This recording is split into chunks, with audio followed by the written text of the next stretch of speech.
I'm David Hepworth. Thanks for clicking this Word in Your Ear podcast, videocast, thing for which there is no name. Mark Ellen and I have been creating in this line since 2007. And if any of it has met with your approval, then please click to subscribe because it helps. Leave a comment because we like to hear from you, and maybe even consider becoming a Patreon supporter because then, well, you'll be one of us. Visit patreon.com/wordinyour-ear for details.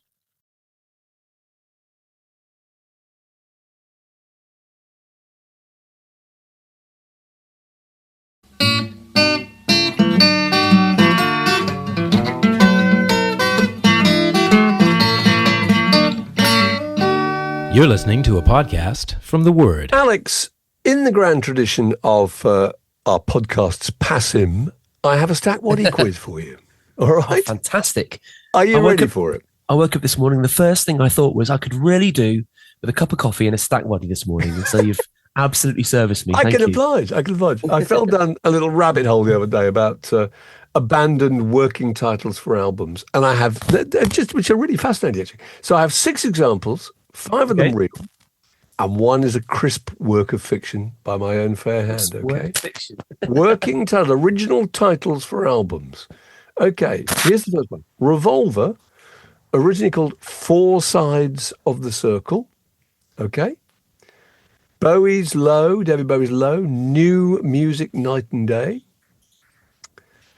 All right, Blur's Modern Life is Rubbish, originally titled at one point Britain versus America. Ooh. In Utero by Nirvana was going to be called at one stage I Hate Myself and Want to Die. Okay. And the last one is Pleasure and Pain by Dr. Hook and the Medicine Show, was originally From Here to Infirmary. One of those is made up. The rest are real.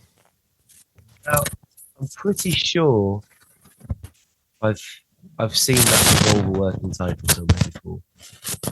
It is. It's true. It's a John Lennon idea from early on. It's a good title. You think Four Sides of the Circle. That's a great title. Very Lennon as well. Not as good as Revolver, but it's a good title.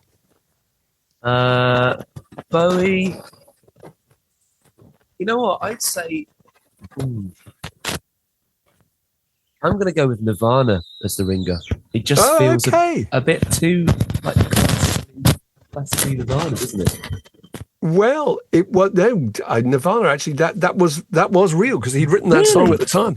It was there's a demo of it. He'd written that song, and there was a possibility that the album was going to be called that. And then they quite sensibly thought this isn't very commercial, and the band did. No, the ringer is From Here to Infirmary. Oh, I'm sorry, by Dr. Hook, which I think who were an allegedly funny band, but they weren't actually terribly funny. It would have been good if they called it that, or it would have been a good title for a Half Man, Half Biscuit record. I think You're Going On After Crispy Ambulance, etc. But there we are. I win. So I don't win a coconut today. You don't win a coconut, tragically. But look, welcome to the podcast, and it's Alex and I. Dave is in Devon throwing confetti at an old family friend, and he and I were talking just the other day about how he passed somebody in the street who he recognised. Very tall, very handsome, very well preserved, immaculately dressed, and with a teenage son. And he said he seemed familiar, but he knew he was a pop star, but he couldn't quite place him. And he realised that it was the fact that he looked so prosperous was what made him not immediately think of him as being a pop star from the 90s, because he's still associated the 90s with something a bit dishevelled, don't you, really? Yeah. And it was, in fact, Brett Anderson of Suede. And it's interesting because ever since those groups, ever since those groups kind of concentrated more on touring, that's where all the money is. And they've become immensely prosperous, you know.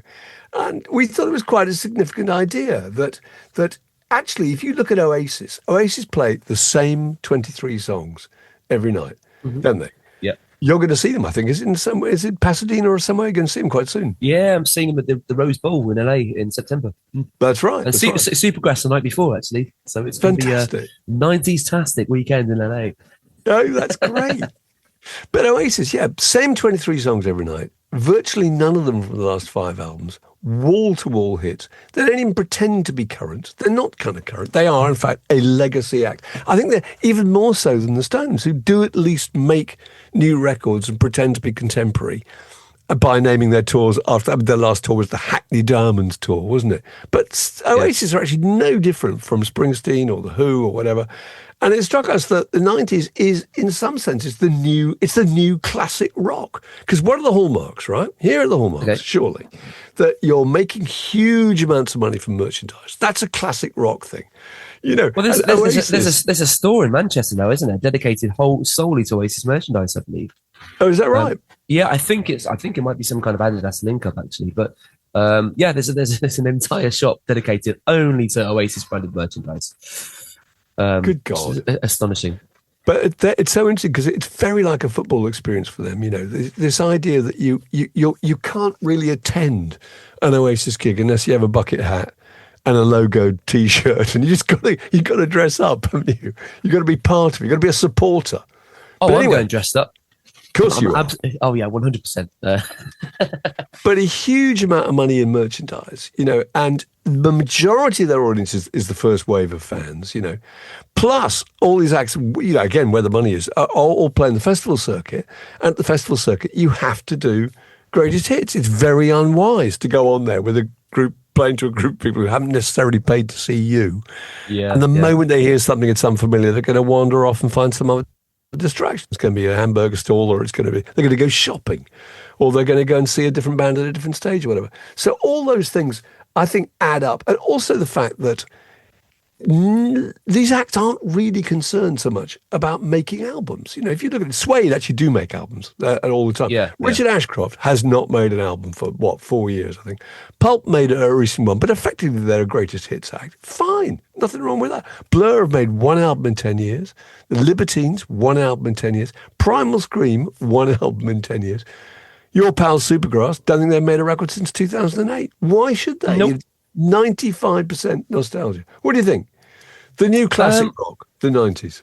Yeah, I mean, I think you're absolutely right. I mean, first of all, there's as much time now now in the 90s as there was between the 90s and the 60s, which was, you know, the classic rock era of the 90s. We had some correspondence from a patron the other day, Robert Reed, who said that the gap between Oasis's first album and the Wembley shows is longer than the gap between Stalin, Churchill and Roosevelt meeting to decide the future of the world and the start of the Cold War and Band on the Run, which is astonishing. So there we go. It genuinely is a historical period now. I mean, because I grew up in the 90s, there's a part of me that's frozen there, and frozen with all these acts in their 20s. You know, the first time I went to see The Who was on the tour before John Entwistle died, and Joe Strummer was supporting, and he was gone at the end of the year as well. And I think Pete Townsend was something like 57 then. Noel Gallagher's, and that was ancient. Yes, it's true. To a teenager, you know, absolutely ancient. And Noel Gallagher's 58 years old now. Bonehead's 59. You know, I mean, this is a classic rock period for all of them. They're all legacy acts. You know, it's the 20s are now what the 90s are now to the 20s, what the 60s were to the 90s. And there's no shame, I don't think. Because I mean, the 80s acts have been hinting at this for a long time. There's been these package tours, haven't there? You can go see Kim Wilde, Go West, Howard Jones, Paul Young, Blancmange, or whatever, on an 80s package, you know. And, you know, not all of them are making new records. And so they're kind of doing it on the quiet. But this is a very, very, very obvious, very, very open admission, really, that they are just a legacy act. And what's wrong with it? You know, they're just making huge amounts of money. No suggestion at all that, I mean, do you get the feeling that Oasis is going to feel obliged to make a new record? I don't think so at all. I don't know. I think that might ruin it, you know. I mean, there's a big part of me that kind of hopes they don't. But there's I mean, it does seem to me, though, that the nostalgia circuit of today somehow, I don't know if this is the way it's packaged or just the way people look and carry themselves now, but it all seems less old than it perhaps would have in the 90s, if that makes sense. Does that ring true to you as well? Like 57-year-old Paul McCartney in 96 or whatever felt a lot older than 58-year-old. Because we're used to it now. I suppose we are. Because you look at Noel Gallagher, and compared to Paul McCartney, who's still playing, he seems relatively young, doesn't he? Yeah. How soon could they do it again, Oasis? Because here they are touring. They're going on through. They're going to Japan, aren't they? After that, and the autumn, and then they're going out to Australia. And I wonder how many years they have to wait before they can actually do the whole thing again. Because if you're this popular this time around, and clearly this good, then there's going to be an appetite for it, isn't there? Well, reports across the board have been that they've been amazing, haven't they? And Liam's voice is apparently sounding the best it's sounded in 30 years, and they appear to be enjoying it.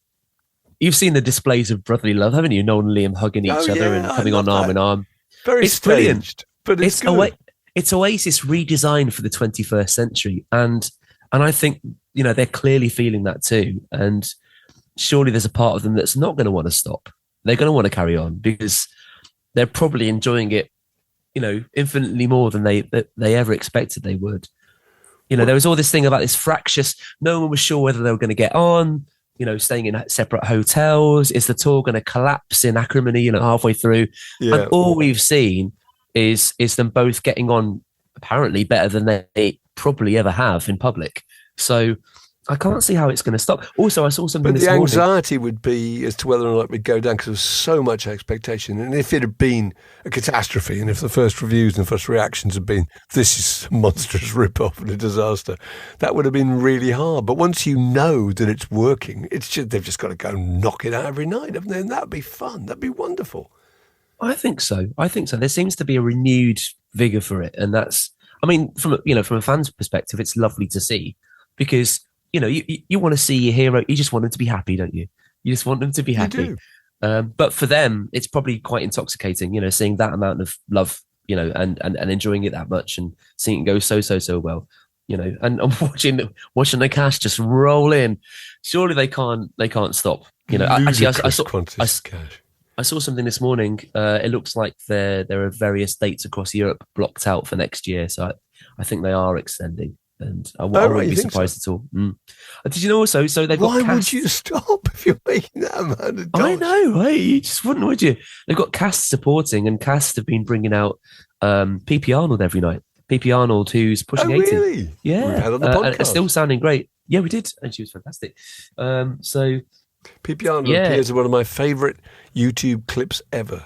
Of the Small Faces Soldier. One. Oh God, that's with perfect, the small faces. They all look fantastic. Oh, the clothes she's wearing, the way she sings, and she's not singing the lead vocal either. It's a kind of backing vocal, isn't it? It's brilliant.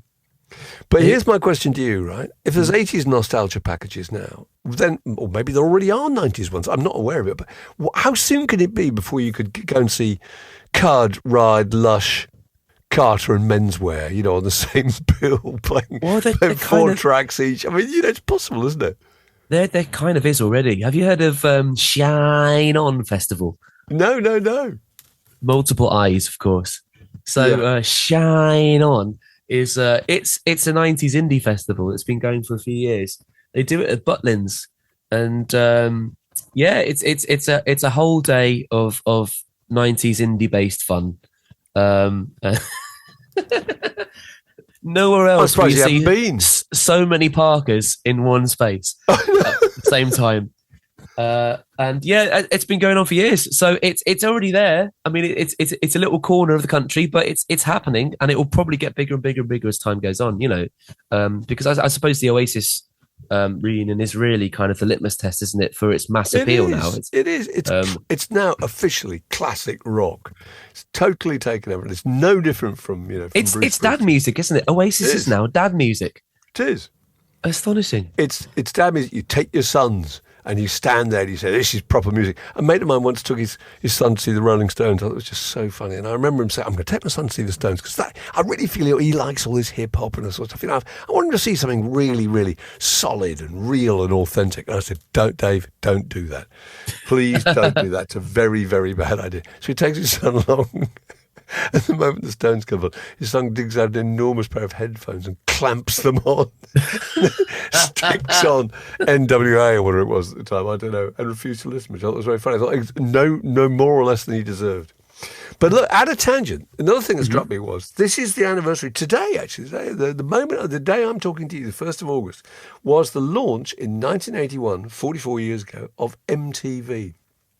Ooh, okay. And it just struck me that we were talking to, who was it? Justin Curry the other day on the podcast. He was really, really good. Justin Curry from Delegate Tree. It's fantastic. And he was talking about how he'd seen a picture of Oasis before he'd heard them. And when he heard them, he thought, that's exactly how I thought they should sound. And how actually the world was kind of the other way around before that. Because before MTV, largely, you know, which, as I say, launched in 1981, you quite often heard music, or I did. This is before you were born, so this is why I'm going to ask you, actually. But you tended to hear music without having necessarily seen a picture of the person making that music. But after MTV, I mean, obviously with the really big stuff, you immediately associated an image, a video, a picture or whatever, a cover, a picture sleeve, with the sound of the group you were hearing. But and so you grew up in an era where, I mean, I can remember going to gigs and not knowing what the band I was about to see, maybe the support act, sometimes even possibly the headline, what they actually looked like. I might have heard about them, but unless I'd seen a picture and, you know, the Melody Maker or whatever, then I wouldn't have actually seen it. And you'd look at the gear and you'd try and imagine what kind of people were going to occupy that spot and play. But for you, you've grown up in a time when, I mean, just virtually, when was the last time you heard a piece of music and you didn't know what the person playing it looked like? Ooh. Actually, this is an anomaly. So when I'm driving, I'll stick on just a random playlist in the car. And it's the only time I'll discover new music, because I don't really set out to discover new stuff these days. However, so this Spotify playlist will just throw up a load of stuff based on the algorithm and what it thinks I might like. And I got into this track by an artist called Declan McKenna.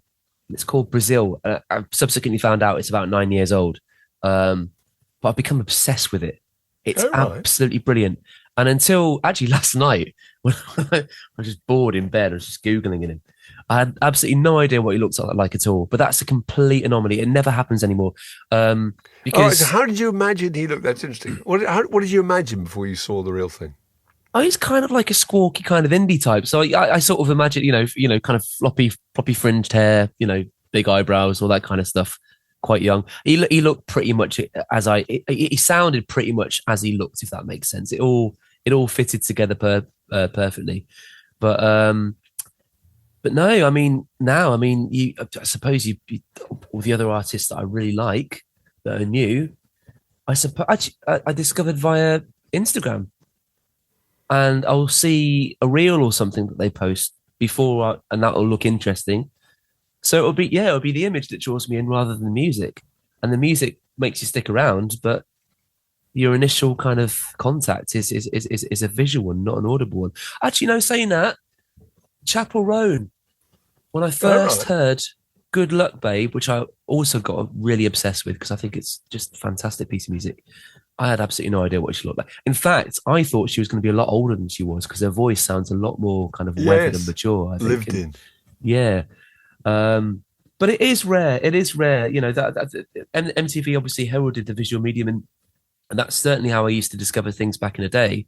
Because these videos, they were so expensive to make, and so, you know, it made sense that they were just pushed so heavily on rotation. And I mean, as soon as my parents got Sky TV...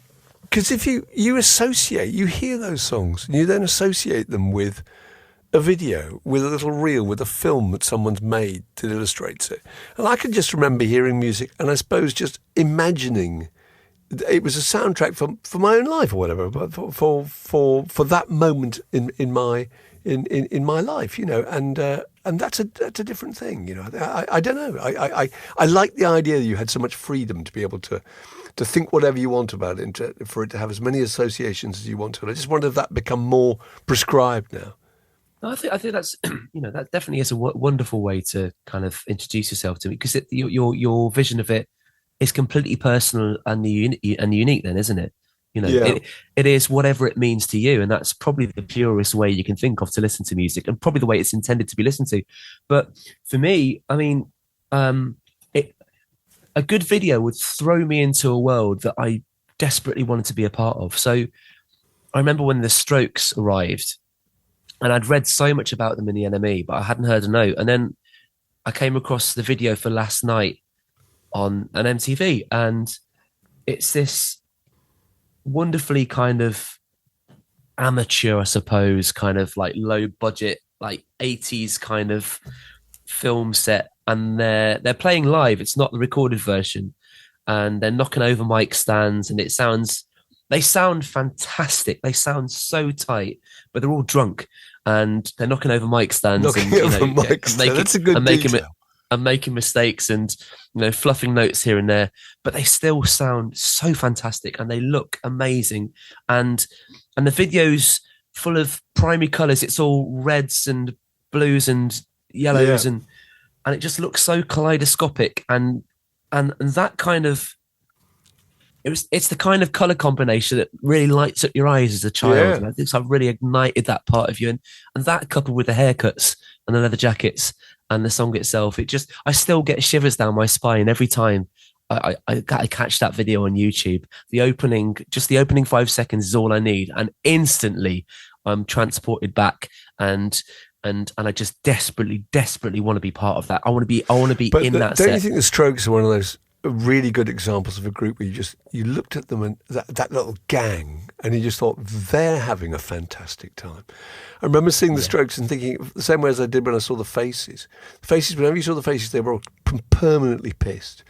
I remember interviewing John Peel, and he said he used to have them on doing shows on his show, and he said they'd be in the pub across the road, and they'd pour out the pub about literally 2.5 minutes before they were meant to be live on air, stumble in there, with their bottles of Liebfraumilch and their pints of brown, and they would just make it and bang into the first chord, And I remember thinking, that's just, you would want to be in that group. It's the same with the Strokes. I think boozing has a lot to do with it, actually. They just look like they had a fantastic life.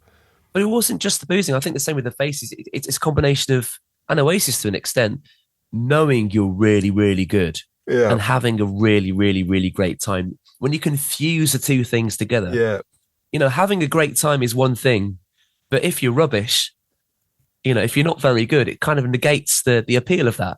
Yeah, it's the confidence, isn't it? The confidence. That's true. That's very true. And it's the confidence you project, and certainly when you're a teenager, and you're finding your own confidence, you latch on to anything that projects it. Yeah. Hoping that some of that stardust will rub off on you. But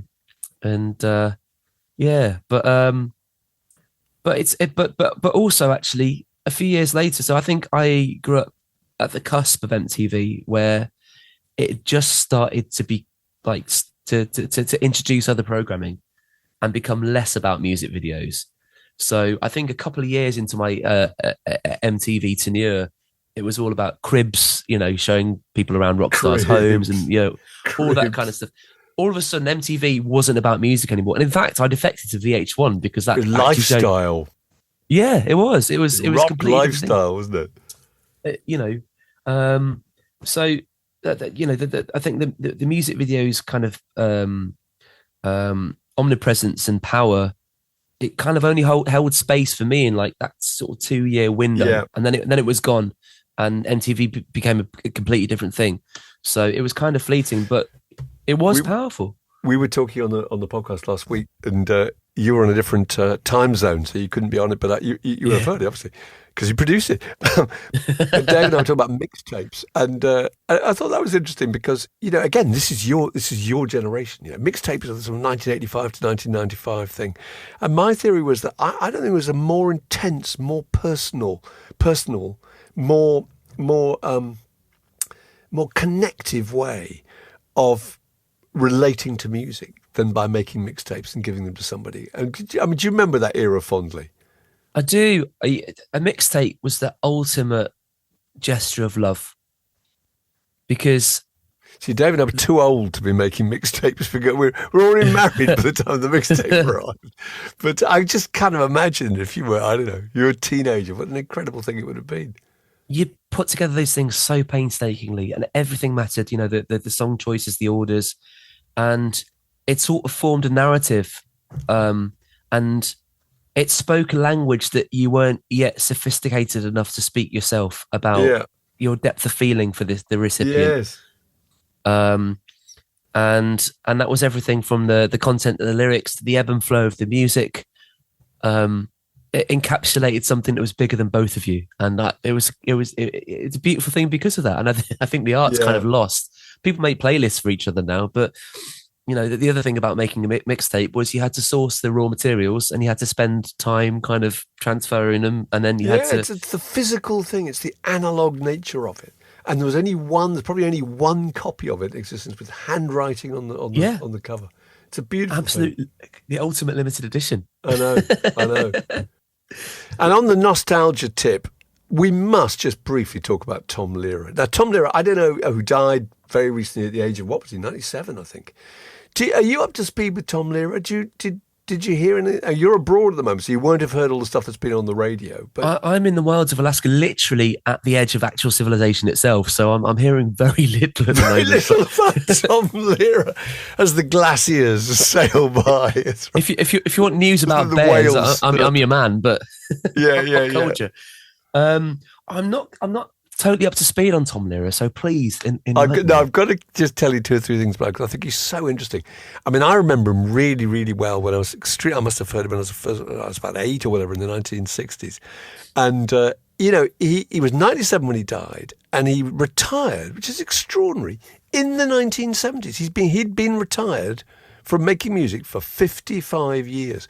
Absolutely, virtually nobody, apart from John Deacon of Queen, ever retires for good. Everybody else who says they're retiring, Bill Wyman or whatever, they're not really retiring. They're retiring from being in the Rolling Stones or whatever, but they're still in bands, But he was just an amazing bloke, I think. And I think it's interesting, too, that he talked a lot, this was a long time ago, about the death of satire. And this week, there was the Steve Colbert Late Show story in America, that being cancelled, which is an extraordinary thing. It'd be the equivalent in this country of not the of Have I Got News for You actually being taken off the air. It was a really significant thing that the late night satire programs are being affected. But there was so much about Tom Lehrer on the radio, partly because even if you hadn't heard of him, hearing the song The Elements. Do you know that one when he just lists all the names of the elements? There's antimony, arsenic, aluminium, selenium, and hydrogen and oxygen and nitrogen. That was Tom Lehrer. Yeah. I had no idea. I heard that on the radio so many times today. It's just, obviously twice as fast as I did it. It's fantastic, to the tune of Gilbert and Sullivan's The Pirates of Penzance, And it just makes riveting radio. And the thing that struck me was that he wrote a series of songs that you just couldn't do now. I mean, the world now in the 21st century is so much more reactionary and cautious and nervous and easily offended, isn't it? Yeah. And he always said, my songs spread slowly like herpes. He did a song called Poisoning Pigeons in the Park, which is really, really fun. He did one called I Hold Your Hand in Mine, Dear, which meant I hold your hand in mine, dear, I press it to my lips, I take a healthy bite from your dainty fingertips. The joy would be complete, dear, if you were only here, but I still keep your hand as a precious souvenir. The night you died, I cut it off. I really don't know why. For now, each time I kiss it, I get bloodstains on my tie. I mean, imagine if somebody wrote a song like that now. Well, Poisoning Pigeons in the Park. I wonder. So when I was a teenager, there was a local ska band who all my mates were really, really into. They were called Sponge, Spunge, with those little square brackets either side. All essential, obviously. But they had a song. Their biggest hit was a song called "Kicking Pigeons," and the chorus went kicking pigeons in the park, kicking pigeons." And it was brilliant. But great sing along. Oasis should do it. But I'm wondering now whether they were influenced by, clearly were. They might have been influenced by Tom Lehrer. Who knows? Yeah. That's a brilliant idea. He did so many songs. He did a thing about about Roman Catholicism, which is brilliant, called "Doing the Vatican Rag." Ave Maria, gee, it's good to see you doing the Vatican Rag. It said, what was it now? Get in line in that processional. Step into that small confessional. There's the guy who's got religional. It will tell you if your sin's original. If it is, try playing it safer. Drink the wine and chew the wafer. 2, 4, 6, 8. Time to transubstantiate. I mean, now you would you could not put a song like that out because people would be an outcry, I love it. There was one he did about, said, I want to, which is billed as a simple Dixie song about the many delights of the South. It's kind of irony, he said, I want to talk with Southern gentlemen and put my white sheet on again. I ain't seen a good lynching in years. And of course, there were people at the time, there were students who protested and burnt effigies of him because they thought this was real. At the height of the folk protest boom, he had a song called the Folk Song Armies, 1965. And it was a really good point because he was just really fed up that the idea that the youth had come along and they'd somehow kind of monopolised this idea of caring and of the concept of peace, And he sang in this kind of sub-Dylan whine, he sang, we are the folk song army. Every one of us cares. We all hate poverty, war and injustice, just like the rest of, unlike the rest of you squares, which is just perfect, And there's one last story that I was reminded of. My son was reminding me of this the other day. It was a song that he wrote called "The Old Dope Peddler," and it's based on a song called "The Old Lamplighter," and it was sampled by the US rapper 2 Chainz in 2012. And it was so brilliant.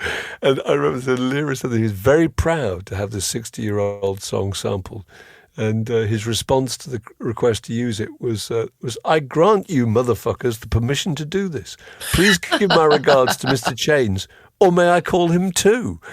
It's just superb, isn't it? But it does make you wonder what happened to, I don't know, what happened to the idea of comedy songs. There was kind of Randy Newman and the Divine Comedy still do those kind of satirical songs, Tim Minchin or whatever. But, Tom Lehrer himself suggested that satire kind of died when Henry Kissinger won the Nobel Peace Prize. And he said, I don't want to satirize George Bush and his puppeteers. I want to vaporize them. But you wonder where those have gone. Do you remember there was a time when you would hear comedy records, on national radio? Well, clearly that doesn't happen anymore now. But are people still making comedy records? I don't know.